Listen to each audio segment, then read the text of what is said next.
Hello বন্ধুরা, সকাল সকাল হাঁটা শেষ করে যখন বাসায় ফিরবো তখন হচ্ছে এই যে মামার কাছ থেকে ছোলা বানিয়ে নিলাম। ছোলাটা খাবো, সারাদিনের এনার্জি পাওয়া যাবে এটা খেলে।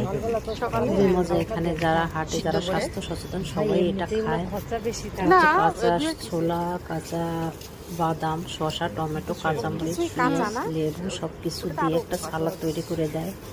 এত মজা হয়, খুবই ভালো। এটা খেলে খুবই এনার্জি পাওয়া যায়। রেগুলার খাওয়া হয় না, মাঝে মধ্যে শখ করে খাই। এটা ভালোই লাগে খেতে, খুব সুন্দর করে বানিয়ে দেয়।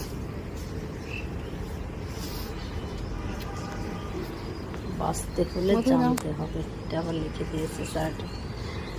তো খুব মজা করে খাচ্ছি, দেখি উপকার। আগেও খেয়েছি, খুব মজা, খুব টেস্ট।